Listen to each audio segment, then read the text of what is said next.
Quantum सिद्धांत, यानी कि यहां हम विकिरण की जो प्रकृति बता रहे हैं उसके अनुसार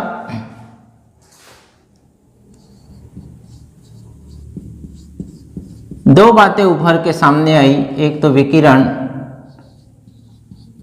तरंग के रूप में होती है और दूसरा विकिरण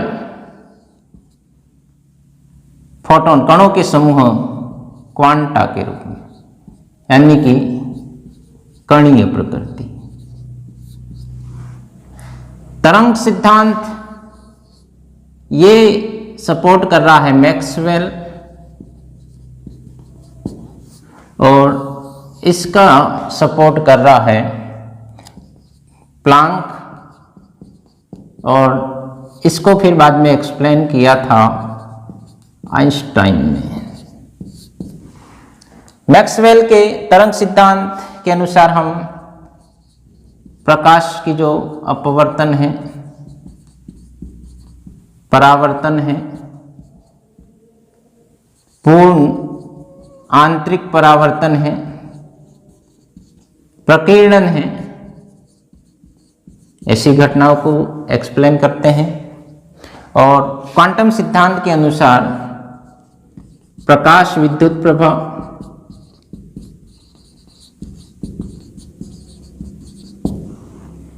और कृष्णिका को एक्सप्लेन कर रहे हैं, यानी कि हम न तो पूर्ण रूप से मैक्सवेल के तरंग सिद्धांत को नकार रहे हैं और न ही पूर्ण रूप से क्वांटम सिद्धांत को अपना रहे हैं।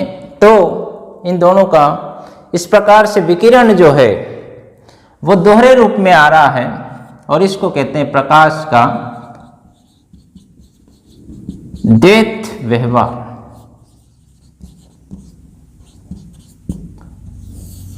Dual nature of light.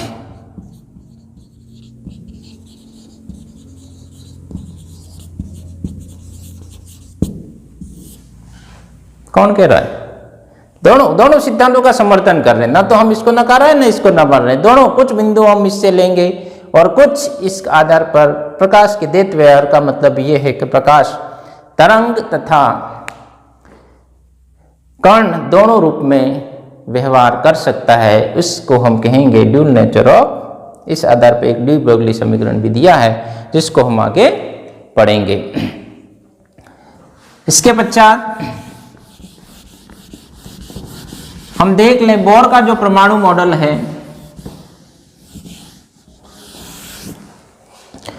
Bore जो सबसे पहले थॉमसन का परमाणु मॉडल आया, दूसरे नंबर रदरफोर्ड का आया, और इसके बाद में हम बोहर का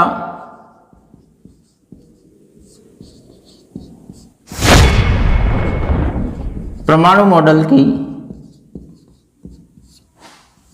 निल्स बोर था जो परिकल्पनाएं थी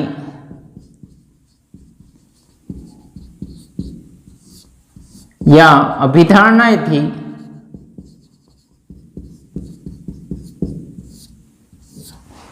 वो ये थी कि नंबर एक, इलेक्ट्रॉन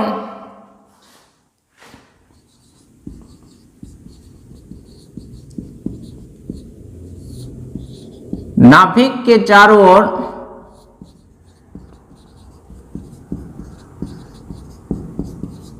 निश्चित वृत्ताकार पथ में गति यानी कि चक्कर लगाते हैं। उस निश्चित वृत्ताकार पथ को कक्षा शेल कहते हैं। नंबर दो, इलेक्ट्रॉन जो चक्कर लगा रहा है उन्हीं कक्षा में चक्कर लगाता है जिनका कोणीय संवेग MVR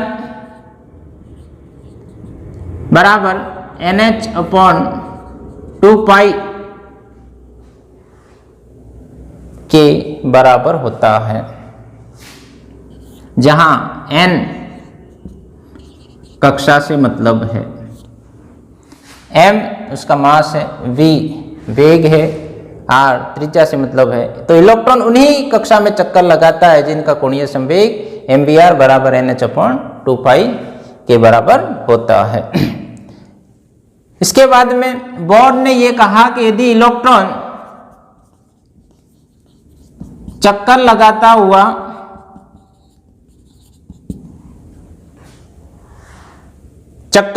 हुआ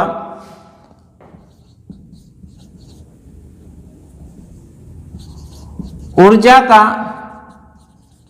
अवशोषण कर ले तो वह निम्न कक्षा से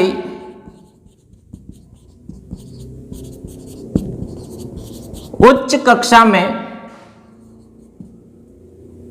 संक्रमित हो जाता है।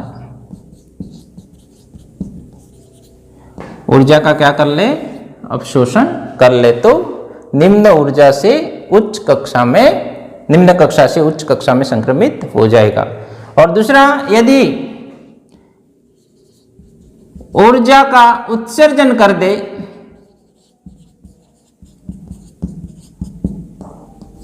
तो वह उच्च कक्षा से निम्न कक्षा में संक्रमित हो जाता है। नंबर 1 क्या कह रहा है कि इलेक्ट्रॉन चक्कर लगा रहा है, लेकिन कहाँ चक्कर लगाएगा? जिनका कोणीय संवेग NH/2π का बराबर होता है। इलेक्ट्रॉन चक्कर लगाता हुआ यदि ऊर्जा का अवशोषण कर ले तो निम्न कक्षा से उच्च कक्षा में संक्रमित हो जाएगा इलेक्ट्रॉन, और यदि ऊर्जा का उत्सर्जन कर ले तो उच्च कक्षा से निम्न कक्षा में चला आएगा। ये तो बताई थी बोर की परिकल्पनाएं, कक्षा के बारे में बताया, नाभिक, इलेक्ट्रॉन कहाँ चक्कर लगाएगा। अभी भी हम आगे नहीं पहुंचे हैं। इलेक्ट्रॉन की पाए जाने की मैक्सिमम प्रोबेबिलिटी कहाँ होगी? वो ये तो इलेक्ट्रॉन एक वृत्ताकार पथ है जहां इलेक्ट्रॉन चक्कर लगा रहा है, लेकिन रे कहाँ आ रहा है वो तो अभी नहीं बताया, क्योंकि आगे और भी अभिधारणा ऐसी और भी मॉडल आएंगे जो एक्सप्लेन कर लेंगे। अब इस बोर परमाणु मॉडल का दोष ये है कि ये मॉडल ये एक्सप्लेन नहीं कर सका कि यदि इलेक्ट्रॉन पहली कक्षा में चक्कर लगा रहा है, ये नाभिक है और ये पहली कक्षा है, ये दूसरी है, उस पहली कक्षा को के दूसरी को L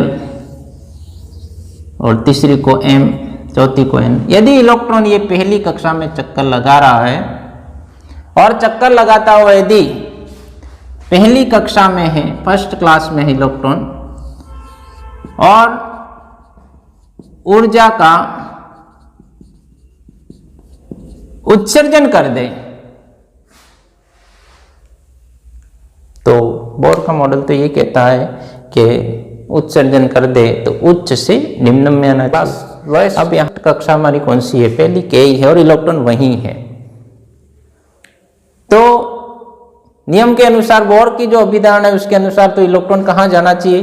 नाभिक में चला जाएगा, नाभिक में कूद जाएगा, जबकि वास्तव में इलेक्ट्रॉन कभी भी नाभिक में नहीं रहता। नाभिक में तो प्रोटॉन और न्यूट्रॉन ही रहते हैं। तो इस बात को एक्सप्लेन करने में असफल रहा ये मॉडल कि यदि इलेक्ट्रॉन पहली कक्षा में चक्कर लगा रहा है और ऊर्जा का यदि उत्सर्जन कर दे तो क्या वह नाभिक में कूद जाएगा?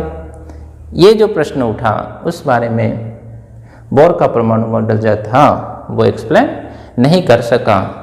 तो इसके पश्चात सोमरफेल्ड द्वारा उसकी जो कमियां थी उसको दूर करने का प्रयास किया था। इसके पश्चात ये इस प्रकार से हम देखें निल्स का जो परमाणु मॉडल है, निल्स बोर का जो परमाणु मॉडल है उसको हमने देखा।